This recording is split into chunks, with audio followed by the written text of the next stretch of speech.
Hi, Eric Gibaud, Gibaud.com, and today I'm going to speak about this lens, the Sirui 100mm T2.9 full frame 1.6X. I will explain this a bit in detail after. Okay, I already made a video for the 35mm. I'll leave you the link here, but actually many people, when they want to buy an anamorphic lens, they see the wide angle side of it, but sometimes they want to do a portrait or really close up and they would like to know how it looks. So I thought it was useful to make a video that's just specific to portraits and just with this lens. Okay, so when I made the 35mm, I made with two girls and it was like a musical video. I'll leave you the link here.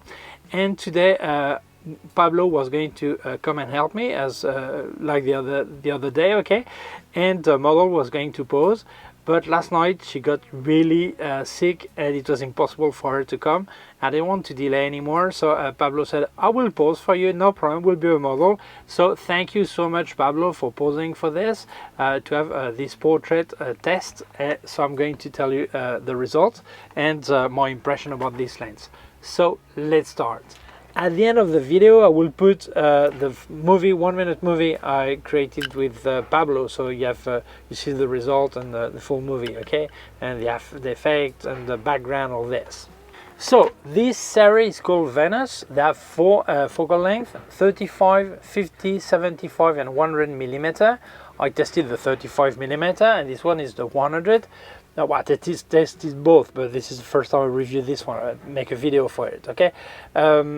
What I really love about this series, they all have, obviously they're geared, so you can actually put a small motor or a mechanical system to manually focus without being behind the camera. Okay, same thing with aperture. Okay, and what I like is they all have the same size in this part. From the camera to this is the same distance. It means if you change lenses, you can just unlock your small focusing engine, change the lens, place a new lens, and it will clip directly on it at the same space. Okay, what's different is the length in front of this. Okay, so that's really good. I really like the way it's thought, and it works really nice. Okay, this lens is the longest they have and the most heavy lens they have in this series. Okay, the length is 16.4 centimeters and the weight is 1.5 kilo, almost 1.5 kilo.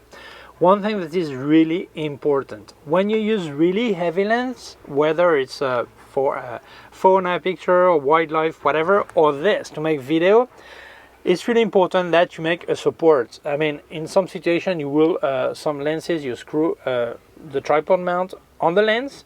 I use my small rig kit, cage, all this, and tubes, all this, so add a small support below the lens. Okay, it's really important because if you don't put any support with this weight, unless you're filming hand holding and you have in your hand, but otherwise if you put the camera on a tripod, that may break your bayonet on your camera body. So it's really important to have support when you have that kind of lens that are really heavy. Okay, really important. This is not a problem with this lens. It's general to every lens that are that large. Okay, that's logical. The filter diameter I like because there is a filter thread. Not every lenses, cine lenses and anamorphic lenses have filter thread. This one has, so I could place 82mm ring to place my small rig matte box, so perfect for me. Some people ask me, well, what is anamorphic? I've explained in other videos also, but maybe you have not seen any. Okay, so I explain. Let's say you want to have this cine look with this really wide yeah, like a fringe of movie. Okay, so, yeah, bent. Okay, there are two ways. One way is to use a camera that would have that format, but the cameras we're actually using don't have this. So one option is to fake it and actually place a black bar on top and below, so I keep a fringe, but I lose pixel on top and pixel below that don't have full resolution. Okay.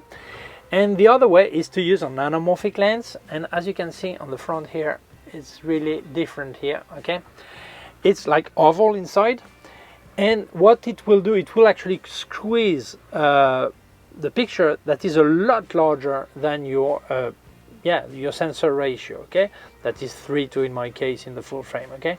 That means that like the 35mm, the actual wide was actually the equivalent of 21mm on a normal lens on full frame, okay? So you just squeeze everything in there so it fits into your sensor. Obviously, it's really, you look at the picture, it's not normal, it's squeezed, okay? And then in your camera, if your camera allows you, or on in your post-production, you de-squeeze.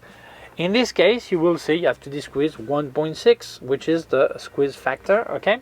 And you will use the top, your full sense on the top, and then you will be a lot larger movie, okay? So this is why people are actually using anamorphic, but not just for the squeeze and the squeeze and all this and capture wider than you think or this, but also for the aspect.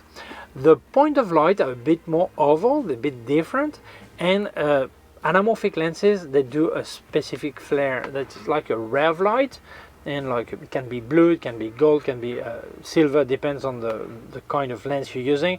These are blue, okay? And this is really typical of anamorphic lenses. This 100mm doesn't have a flare that is really too strong. It's hard to see it sometimes. I understand why they decided to do that, because on the 35mm the flare is really noticeable, and this one not that much. Why? Because this 100mm will be probably used for close-up or for portrait, and normally you don't want to have a straight line in crossing the face of someone, okay? So this is probably why it's not as strong, okay? And what I really noticed that is really beautiful is actually if you close down the aperture, you really get beautiful sun stars, really beautiful. So I'm going to tell you a bit more about this lens, more technical details and more impression. Let's carry on. So some technical details. The aperture, so it's 100mm T2.9. Not everyone knows what T is, because they think, well, my lenses, they say F, and what is T? Well, maybe you have a couple of lenses, 2.8 for example, and if you've noticed that your 50mm 2.8 gets a bit less light in there than your other lens that is also 2.8. You said, that's strange. Well, because actually in photography you have some tolerance, you can have a bit more, a bit less, and nothing happens, okay? Up to 30%, which is not just a bit, okay? But in cinema, that's a big problem, because when you're back to film with chemical films, obviously you could not have that difference. Let's say I've got my roll of film on my camera, I change lens, and my 2.9 all of a sudden is on other lens 2.9, and I don't get the same amount of light. And that ruins my film. I don't know if it's exactly the same or not, okay? So in cinema, the T is the transmission factor, which is exactly the amount of light that gets in, and this is guaranteed. Any lens that says 2.9 is 2.9. If it says 2.5, it's 2.5, okay? It means this way you can swap lenses and you are sure the exposure will not be affected. That's really important. So this is 2.9, and it goes from 2.9 up to 16, okay? Here, okay? In cinema, F is equal to T, or T equal to F. In photography, not really, okay? So when you say, yeah, but then if I say F4, is it F4? Well, it's T4, but it's the same thing, okay? The filter size is 82mm, which is really good to have a filter thread. Not every cinema lens have filter thread, this one has. So it's really important, because when you're on 2.9, if you use my Lumix as I did, and you are on a log system, I was actually putting a log with a profile, okay? And the minimum ISO was then 640. So it was so luminous that you need to cut light if you want to be on 2.9. So you must be able to screw something on this or to fix it. In this case, you could put any ND filter or variable ND filter or whatever. Actually put my small rig matte box with some B-Way cinema filters in there to cut light, okay? But that's really good that you have the thread on it, okay? All their 4 lenses on this series have 82mm, okay? Really good. The mount, this one is L mount, which is for Lumix, Sigma, and Leica SL, Lumix S, okay? And they also have for Canon RF. I know many people think that you cannot do Canon RF. It's just if it's autofocus. In this case it's manual, no problem. They also have a E mount for Sony and Z mount for Nikon. It's complete metal, really tough, really hard, heavy, but really solid. I really love the feeling when using this lens, when holding this lens. Really nice. Depth of field is really shallow. I think on 2.9, if your subject is close, it's really nice. You actually don't actually see what's behind, you know. So I think it serves its purpose to really have the subject stand out. That works really nice. And even when the subject was a bit further, you could still notice that the background was blurred. So really okay. I think for portrait this is really nice, or for close-up, really good. The minimum focusing distance is 93 centimeters. Maybe some people would like to be able to get a bit closer, to get maybe just a strip of the face, okay? In this case, more or less you get this. At minimum distance you get this, from beard more or less this, okay? Which is enough for me. Maybe not for you. In case you need closer, you could use a diopter filter and get closer, okay? That's possible. And but for me, I think that was fine. One thing I really loved, I didn't notice really strong focus breathing. On the 35mm it was a bit stronger. On this one, really not. I mean, really, when I go from the closest to infinity, I moved a slight bit, almost nothing, really. You don't appreciate, okay? So that's really good news. If we look at the build of this lens, the inside, you have 15 elements in 13 groups, which is, well, I don't know if it's good or not, it's what it needs to work, okay? And then the blade in the aperture are 13 blades. Obviously it doesn't give you a circular point of light because it's oval, but yes, it's regular. You don't have any like small break like this, okay? So really good, really nice, okay? So what do I think about this lens? Well, I'm not an anamorphic expert anyway, but still, if I compare to other lenses I've used, okay, not anamorphic, but other kind of lens, I think the smoothness is really nice.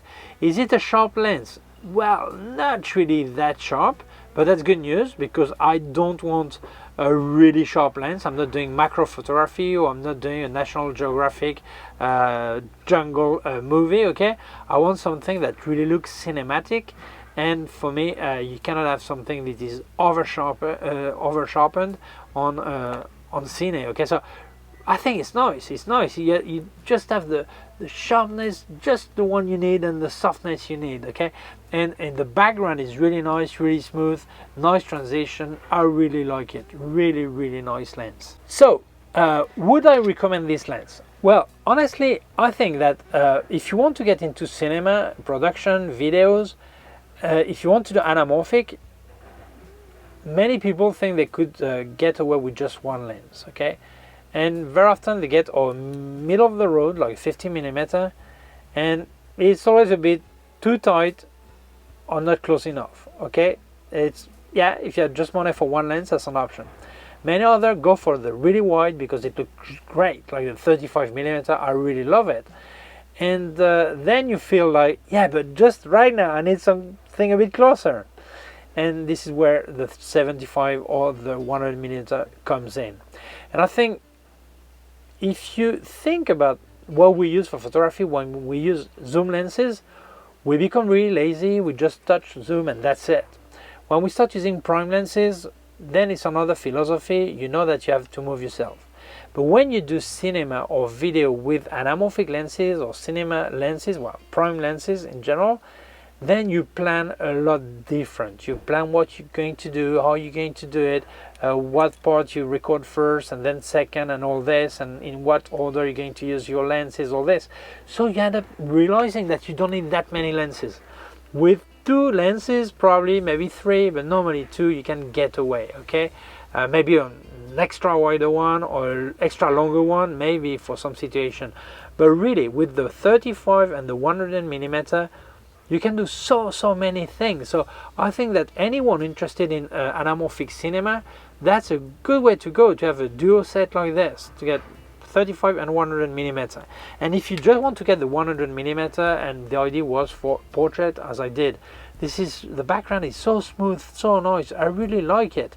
What I also like is that the flare, the typical anamorphic flare, is not that strong on this one, which is good, because if I make a close-up here and I've got a point of light here, I don't want a ray of light that cross the face, not that strong as I get on the 35mm, which is fine for the 35, but for this I think it's a bit better to have a bit softer. Okay, so I think they made the right decision, and it's smooth, it's nice, it's more subtle, I would say, more delicate. Really, I like it very much. So honestly, what is my conclusion for this? Well, there's one thing we cannot forget, is the price. When we look at anamorphic lenses, other brands, cine brands, they start at 8,000 euros for something like this, and can go up to 30,000 euros or dollars, same thing, okay? Sirui, sorry, I don't know how you say it, was the first brand, or the only brand right now, that sell you lenses you can afford. It costs just over 1,000 euros, I think it's 1,200 euros, something like this lens. So it's affordable. You can at last do a cine look, anamorphic look with something you can pay for. Okay, so yeah, that's fantastic. And if you get both, well, that's also fantastic. Okay, but if you just get one, it's still affordable. I know there are some adapters to simulate anamorphic or filters in post-production on your computer, but it's not the same thing. You don't get the same effect. It looks like, but it's not. And someone who knows, see, it's not. Okay, so if you're really into anamorphic, that's the affordable way to go, and I can only recommend this lens. I already recommended the 35, but the 100 is a great complement to tell your story. Sometimes you just go really wide, and then your subject appears in the scene, and then you have a close-up. Really nice, really nice. So yeah, maybe they'll get a longer one sometime. I don't know. I would love to test it. Okay, for really maybe just the eye, strip with the eye, something like this. But yeah, it's really recommendable. I really love this lens, and I can only recommend it. So many thanks to Stel. Okay, first thank you to Pablo, who was from an assistant onto a model, because the model, she was sick, impossible to work today. Okay, second, thank you so much to Sirui for sending me the lenses. I'll give you links in the description on where you can buy them. And thank you very much to you for watching the video. If you feel it may interest other people, please share it on social networks. If you have not done it yet, please subscribe to my YouTube channel. Small button down here is a small bell. If you click on the bell, you get notified when I upload a new video. My website, Gibaud.com. If you have any question, can leave a comment below. Also leave your links of my gear on Amazon, links of everything I've reviewed by K&F Concept, Sandmarc, and Flashes by Westcott, more affiliated links, and also a link to my PayPal account in case you wanted to make a donation. Please take care of yourself, and see you soon. Bye.